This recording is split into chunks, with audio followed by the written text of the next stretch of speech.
Today we are talking to Morgwn Rimel, Director of the School of Life. We will be finding out ways entrepreneurs can improve their quality of life. Hello Morgwn, pleasure to meet you. For the benefit of our viewers on Pioneers, I want you to define for us or explain to us what the School of Life is all about. Sure. Well, in the simplest terms, the School of Life is a business that's devoted to good ideas for everyday living. We are primarily concerned with how to help people live the most fulfilling lives possible.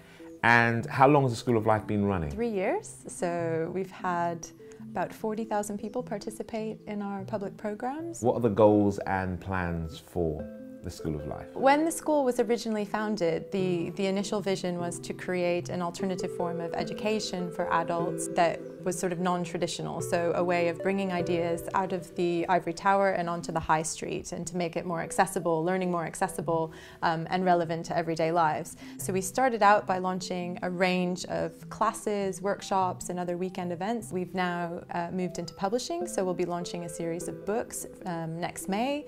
We've started to design our own sort of knowledge-led, very thoughtful gifts, games and stationery, and we will be running events around the world. You seem very, very passionate about being able to run the School of Life. Why is this? Oh, because it's an amazing idea, and it's just wonderful to see people come together in the community that's based around good thinking and good ideas. It's also an incredibly inspiring place to work because you get to meet so many interesting people from all walks of life. So which are your most popular classes? There's an easy one actually. We have 3 that are, well, 4. We have a lot of popular classes actually, but there are 4 in particular.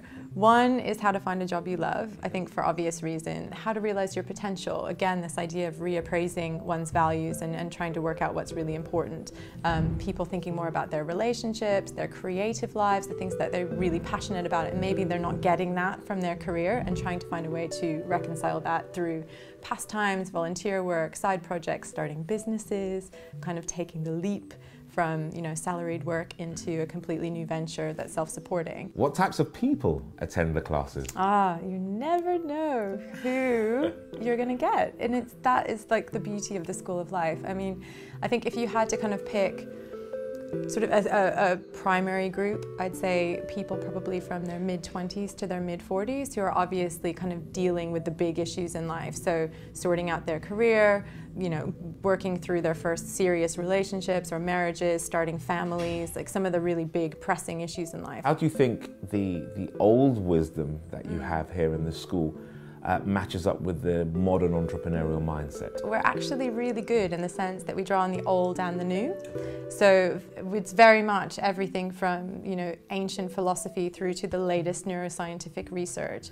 As far as we're concerned, it doesn't really matter if the idea is 2,000 years old or like 2 weeks old. Both have merit, and the beauty is in finding the kind of underlying principles and the universal kind of truths that underpin every age and every epoch in history. I want you to give me at least 3 entrepreneurs or business people who are role models or influencers for you. Ooh, that's difficult. Okay, so why don't we choose, we'll go large scale, small scale, and then sort of creative. Yeah. So I think on a large scale it would be Jamie Oliver. Okay. And that's purely because he has created a business that is devoted in large part, obviously to his own benefit, but to the good, like for social good. But it's come from a place of passion. Like, he loves food, and he wants other people to love food and to consider their health. Another person that I really admire is one of our faculty members, Richard Reynolds, who in a former life was a marketing executive and worked in the ad industry, and now is known as the father of the guerrilla gardening movement. And this all sort of came about because he lived in Elephant and Castle. He had no garden. It was quite depressing. It's this like urban jungle but no greenery. And so he started to transform the derelict spaces around in his neighborhood, seed bombing, planting beautiful wildflowers at the roundabout, and this became a movement. One more. Yeah. Okay. So one more. I know. Well, actually, and this one is very sort of close, I think, to the mission of the School of Life, and that would be Dave Eggers and his 826 National Movement. Dave Eggers is a writer who's based in San Francisco, and he founded a series of quite extraordinary workshop spaces which are fronted by unusual shops in the States. So there's the superhero supply store where you walk in Brooklyn, you can try on a cape, you can buy like invisibility powder and all this sort of thing. And the idea is that kids can go into this shop that is essentially completely surreal and a sort of fantasy space, and there's a little secret door that just they go through, and in the back of this space is a workshop area where they are taught writing skills, and they're free workshops that are run by volunteers from the community, and the whole business is geared towards getting people to or getting kids to write. What key areas do you think that entrepreneurs should focus on to have a more balanced and healthier and happy life? Well, I think first it's the idea that work is not the kind of be-all, end-all, especially when you're working and on your own venture and you're running your own business. It's very easy to sort of get tunnel vision and nothing else matters.